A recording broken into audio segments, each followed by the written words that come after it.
Nigeria, Kaduna State, Kaduna State.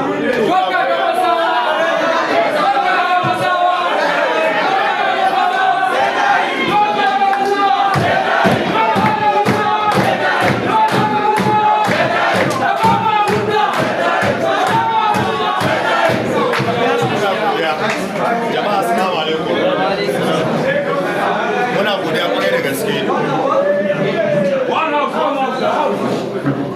Domin gaskiya ni kana na ji cewa ina gida ne. Maganar siyasa a gefe. Kowa ya san mu yan layin Shaba ne. Da layin Shaba da mai burji, wangaji, da ungwan liman duka abu ɗaya ne. Gabasawa kada ya fushi ba haka bai. Yana kilishi da gabasawa gaba ɗaya duk abu ɗaya yi mu.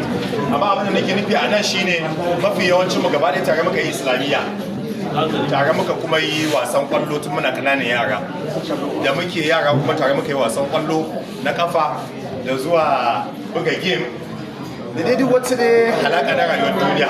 So mafi yawanci a nan wajen mafi yawanci gaskiya yayyina ne da kuma abokaina da kuma iyayena.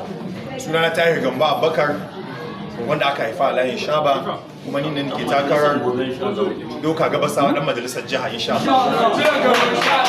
Muna roƙo gare ku mun ka kambaran mu cewa Allah ubangiji ba mu sa'a. Abubuwan da suka faɗa Ubangiji Allah ya tabbatar mana da haka. Abinda muke yi baya domin Allah, Ubangiji Allah idan ya kai mu ga gaci, Allah Ubangiji ya sa mu yi fiye da haka domin shi. Sun ce ana yi kuma ba bayyana haka manzo sallallahu alaihi wasallam ya faɗa ko da mata ba da haukar ta sani.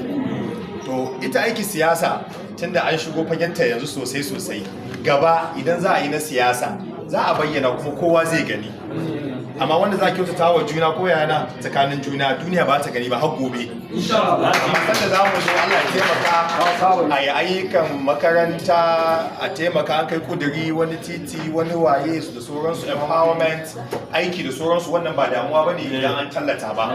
Amma dan dai taimaka wa junanmu idan Allah ya so ya za mu cika taimaka wa junanmu cikin rufin asiri. Daga kuma gobe idan mun zo neman taimakon a taimaka mana cikin rufin asiri. Muna roƙon ku wannan haɗin kai insha Allah rabbi Allah ubangiji ya ba mu sa'a. Idan na tashi zan yi magana naga kowa ya gama magana banda wani abin da zan ci sai dai yi godiya kawai da wannan welcome reception din insha Allah rabbi.